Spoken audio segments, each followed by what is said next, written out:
నమస్కారం, బతుకమ్మ సమాచారానికి స్వాగతం. ఖమ్మం జిల్లా తల్లాడలో 400 సంవత్సరాల నుండి పూజలు అందుకుంటున్న కోటమైసమ్మ తల్లి దేవాలయంలో బోనాల జాతర ఘనంగా జరిగింది. వేలాదిగా మహిళలు పాల్గొని అమ్మవారికి బోనాలను సమర్పించారు. కార్యక్రమం మొత్తం దేవాలయ చైర్మన్ లగడపాటి నెహ్రూ ఆధ్వర్యంలో అర్చకులు సతీష్ శర్మ ఘనంగా నిర్వహించారు.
అమ్మవారి ముందు పెట్టేసి మొత్తం అమ్మవారి ముందు బొమ్మలిచ్చి వెళ్ళిపోయి నా మొక్క అయిపోయింది, నా పేరు తీరిందంటే ఎక్కడ జరుగుతుంది?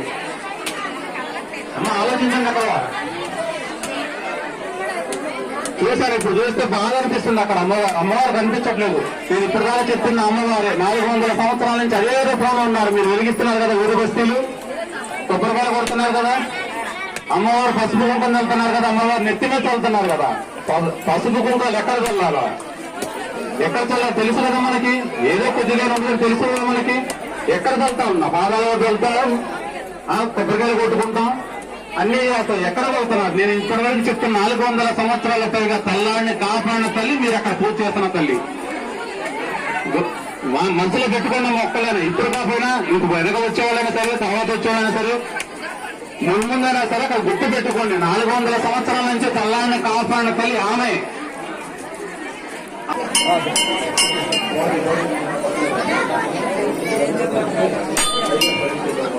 సున్నం శాసనం గారు 1016 రూపాయలు ఇవ్వడం జరిగింది. సున్నం శాసనం గారు 1000 రూపాయలు. అమ్మా ఇప్పుడు సున్నం శాసనం గారు వచ్చారు కదా, ఏది వచ్చేసి 75. ప్రతి సంవత్సరం కంపల్సరీ అమ్మవారికి ఏదో ఒక శక్తి కూడా చదివించుకుంటూ ఉంటారు. 1000 రూపాయలు ఈ సంవత్సరం నుంచి సున్నం శాసనం గారు సుమారు 75 సంవత్సరాలు ప్రతి సంవత్సరం ఆలయానికి వస్తారు, అమ్మవారు చదివించి వస్తారు. నమ్మకం అది.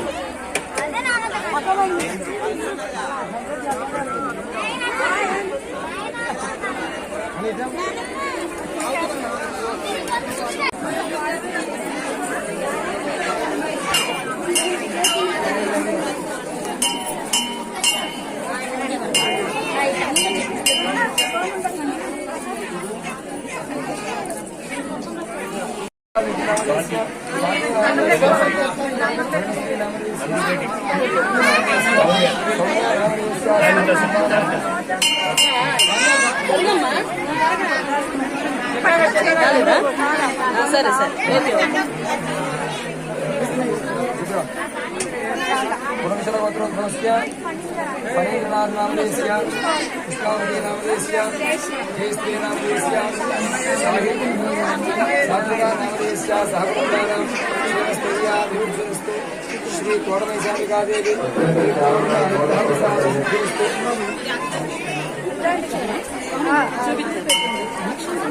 पद्मिनीनगोत्रोद्भवस्य बसवज राजमनामदेस्य सजितस्य गणेशनामदेस्य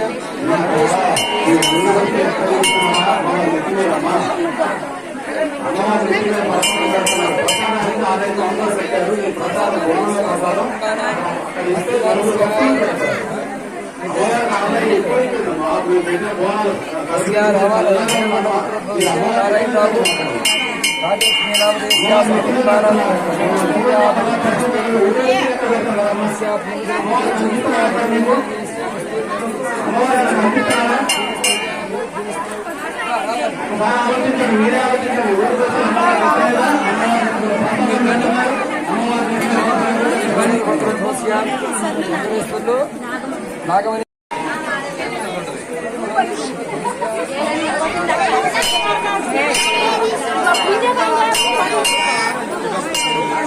మన గ్రామాలు 10 సంవత్సరాల నుంచి ఎంతో వైభవంగా ఆలయాన్ని పునర్నిర్మించుకొని బోనాన్ని ఇక్కడ బోనాలు సమర్పించడం జరుగుతుంది. అమ్మవారు మనకి ఇచ్చిన అదృష్టం. కానీ 400 సంవత్సరాల పూర్వం నుంచి మనకు అదృష్టం దక్కలేదు, మనం చూడలేదు. అంత ముందు ఉండొచ్చు. 12 సంవత్సరాల తర్వాత ఇక్కడ పునర్నిర్మించడం జరిగింది. ఇక్కడ స్కూల్ ఉండేది. ఈ స్కూల్ ప్రాంగణంలో చిన్న అమ్మవారు ఇక్కడ ఎప్పుడు తెలుస్తున్న చూసారా? నేను చిన్నప్పటి చూసాను. అమ్మవారు శక్తి తెలుస్తుంది. మీరు చాలా మంది చాలా ఆలయాలకు వెళ్ళే ఉంటారు. నాకు ఎప్పుడు నేను వెళ్తాను హైదరాబాద్ జూబ్లీస్ పెద్దమ్మ తల్లి. ఫస్ట్ ఇదే చిన్న ఆలయం, చాలా చిన్న ఆలయం జూబ్లీస్ పెద్దమ్మ తల్లి ఆలయం. ఈరోజు చూడండి ఎంత పెద్దగా ఉంటుంది. ఈరోజు చూడండి అమ్మవారిని ఎంత పెద్దగా ఉంటుంది, ఎంత మహిమ కలగలేము. అక్కడ ఇట్లనే మన అమ్మగారు కూడా అలానే అవ్వచ్చు. నేను వెళ్తానని చెప్తున్నాను. జూబ్లీస్ పెద్దమ్మ తల్లి మొక్క ఎంత చిన్న మొక్కైనా అక్కడికి వెళ్తారు, పాయింట్ పెడతారు. రామలక్ష్మి గారు 500 రూపాయలు, అన్నిలో వెంకటలక్ష్మి గారు 500 రూపాయలు, దగ్గర తిరుపతి గారు 500 రూపాయలు.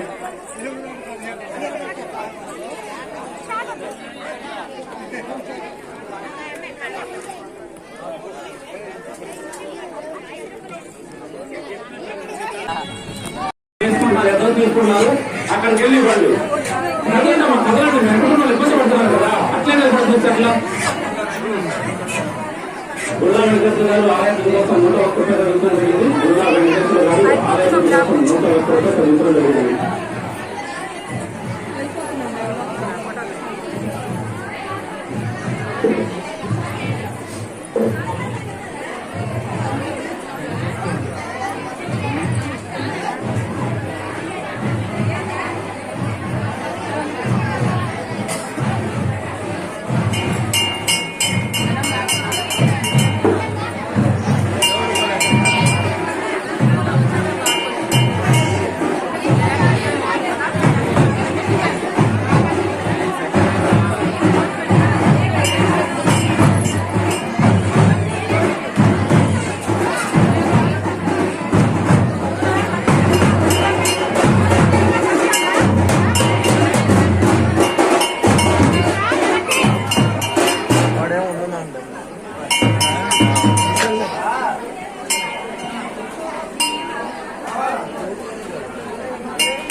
పెద్దపల్లి జిల్లా రామకుండం పారిశ్రామిక ప్రాంతంలో దుర్గామాత నిమజ్జన వేడుకలు ఘనంగా నిర్వహించారు. గోదావరికని కాకతీయ నగర్లో పెద్ద ఎత్తున దుర్గామాత శోభయాత్రలో మహిళలు పాల్గొన్నారు. శాంభవి యూత్ ఆధ్వర్యంలో శరన్నవరాత్రుల్లో 11 రోజుల పాటు పూజలందుకున్న అమ్మవారిని గోదావరిలో నిమజ్జనం చేశారు. సందర్భంగా శోభయాత్రలో మహిళలు, యువతులు, చిన్నారులు పాల్గొని నృత్యాలు చేస్తూ దుర్గామాతను నిమజ్జనకు తరలిస్తున్నారు. ఎలాంటి అవాంఛనీయ సంఘటనలు జరగకుండా పోలీసులు బందోబస్తు నిర్వహించారు.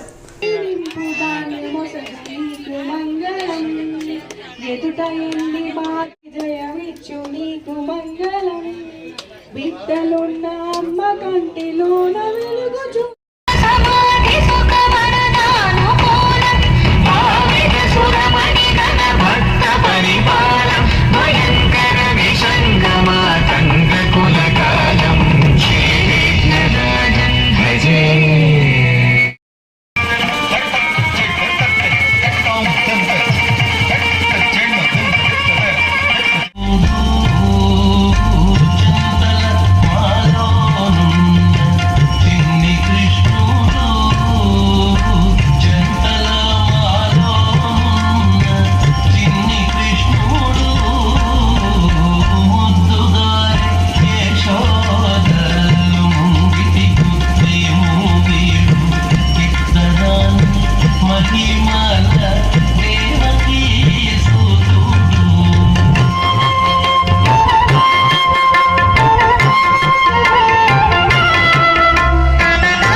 మానుజ్యోతి ఆశ్రమం ఆధ్వర్యంలో అక్టోబర్ 5న మంచిర్యాల జిల్లా నస్పూర్ కాలనీ గోదావరి ఫంక్షన్ హాల్లో తన ప్రేమకల చేతుల నైపుణ్యంతను ఆధ్యాత్మిక పుస్తక విడుదల చేయనున్నట్లు నిర్వాహకులు తిరుపతి తెలిపారు. గోదావరికని ప్రెస్ క్లబ్లో శనివారం ఏర్పాటు చేసిన మీడియా సమావేశంలో ఆయన మాట్లాడుతూ తమిళనాడు తిరునల్వేలి జిల్లాలోని మానుజ్యోతి ఆశ్రమం నుండి పలు ప్రాంతాల్లో పలు రాష్ట్రాల్లో ఒకే దేవుడు ఒకే దేశం అనే సిద్ధాంతంను భారతదేశమంతా చాటి చెప్పడం జరుగుతుందని తెలిపారు. ఈ పుస్తక ఆవిష్కరణకు ఓదేల మండలం మడక గ్రామం చెందిన ఆవుల ముత్తయ్య, శ్రీరాంపూర్ జీఎం శ్రీనివాస్, డీజీఎం రవికుమార్లు పాల్గొని ఆధ్యాత్మిక ప్రసంగాలు చేయనున్నారని తెలిపారు. ఈ పుస్తక ఆవిష్కరణ కార్యక్రమంలో అన్ని వర్గాల ప్రజలు పాల్గొని విజయవంతం చేయాలని కోరారు. భగవాన్ శ్రీమన్నారాయణ శ్రీ లహరి కృష్ణ గారి దివ్య సముఖమున అక్టోబర్ 5వ తేదీ ఆదివారం సాయంత్రం 5 గంటల నుండి Godavari function hall, Naspur colony, Mancherial నందు అమృత మంజరి భాగం 2 తన ప్రేమగల చేతుల నైపుణ్యం అను ఆధ్యాత్మిక పుస్తక విడుదల కార్యక్రమం జరుగుతున్నది. తమిళనాడు నందున తిరునెల్వేలి జిల్లాలో ఉన్న ఈ మనజ్యోతి ఆశ్రమం నుండి పలు ప్రాంతములలో, పలు రాష్ట్రములలో ఒకే దేవుడు ఒకే దేశము అనే సిద్ధాంతమును భారతదేశం అంతటా చాటి చెప్పుచు మన దేశ సామాజిక ప్రగతికి, మన రాష్ట్ర అభివృద్ధికి, దేశ ప్రజలందరికీ ఆ భగవంతుని ఆశీస్సులు ఉండాలని ఇప్పుడు తెలంగాణ ప్రాంతంలో ఈ కార్యక్రమం ఏర్పాటు చేయుటకు మనజ్యోతి ఆశ్రమ ఆధ్వర్యంలో నిర్వహించడం జరుగుతుంది. ఈ యొక్క ఆధ్యాత్మిక సమావేశంకు ముఖ్య అతిథులుగా భగవద్గీత అంతరార్థ ప్రబోధిక్ శ్రీ ఆవుల ముత్తయ్య గారు, పెద్దపల్లి జిల్లా ఓదెల మండలం మడక నుంచి శ్రీ ఆవుల ముత్తయ్య గారు వస్తున్నారు.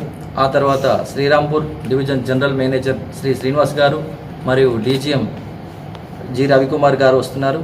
ఆ తర్వాత మంచిర్యాల గోదావరికన్ నుంచి పలు భక్తులు కూడా కలుసుకుంటున్నారు. మరి ముఖ్యంగా ఈ సందర్భంగా దీనికి సంబంధించిన వివరములను మీ మీడియా ద్వారా ప్రజలకు తెలియపరచుటకు మీరు మీ పత్రికల నుండి మీ ఫోటోగ్రాఫర్, వీడియోగ్రాఫర్, రిపోర్టర్స్ని పంపించి మీ ఈ కార్యక్రమాలు జయప్రదంగా జరగడానికి మీ సంపూర్ణ సహాయ సహకారాలు మాకు అందించవలసిందిగా కోరుచున్నాం. ఓం నమో భగవతే శ్రీలహరి భగవతే శ్రీలహరి. మనం కూడా జీవితం ఉండాలని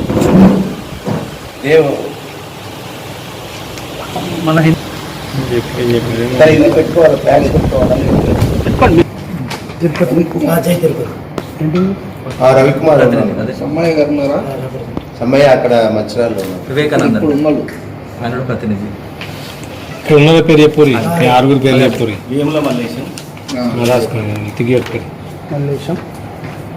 రవికుమార్, తిరుపతి, జన్న తిరుపతి,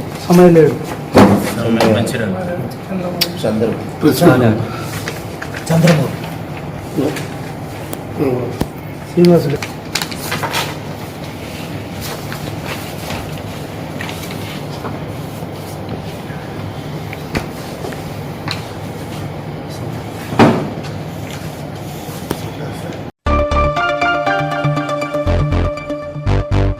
ఎన్టీపీసీ కృష్ణానగర్లోని రాధాకృష్ణ ఆలయం ప్రాంగణంలోని దుర్గామాత శోభయాత్ర సందర్భంగా భక్తుల కోలాహలంతో మారుమోగింది. ప్రముఖ వ్యాపారవేత్త శ్రీమయి గ్రాండ్ హోటల్ యజమాని వేణుమాలాని ఆధ్వర్యంలో శుక్రవారం సాయంత్రం ఈ ఉత్సవం అంగరంగ వైభవంగా జరిగింది. శరన్నవరాత్రి ఉత్సవాల్లో భాగంగా గత 9 రోజులుగా వేణుమాలాని వారి కుటుంబ సభ్యుల ఆధ్వర్యంలో దుర్గామాతకు ప్రత్యేక పూజలు, హారతులు నిర్వహించారు.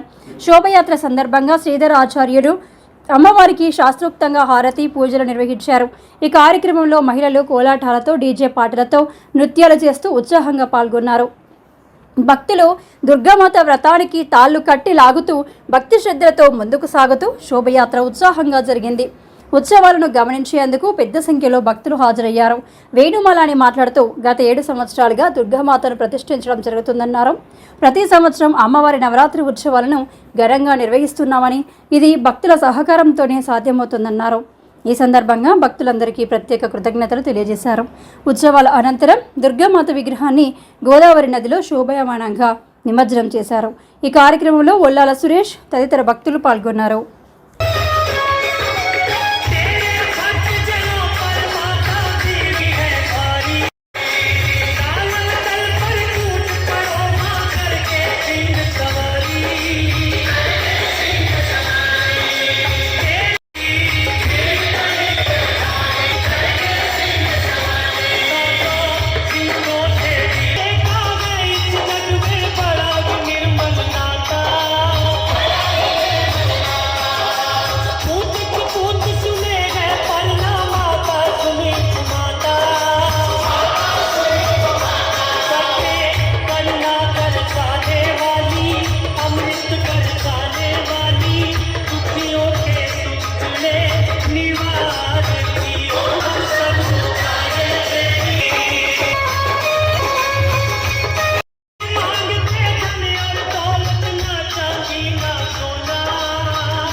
ఈరోజు మన రాధాకృష్ణ ఆలయంలో ప్రతిష్ఠించిన మన నవదుర్గ అమ్మవారిని శోభాయాత్ర ఘనంగా నిర్వహించుకోవడం జరిగింది.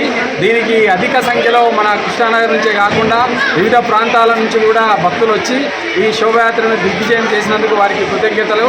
అలాగే మొట్టమొదటగా మేము యాత్రలాగా రథాన్ని తయారు చేసి భక్తులచ్చే రథాన్ని లాగించే ప్రయత్నం చేసినాము. ఇది కూడా ఘనంగా నిర్వహించుకోవడం జరిగింది. ఎవరైతే రథయాత్రలో పాల్గొన్నారో వాళ్ళందరికీ కూడా ధన్యవాదాలు. జై భవాని.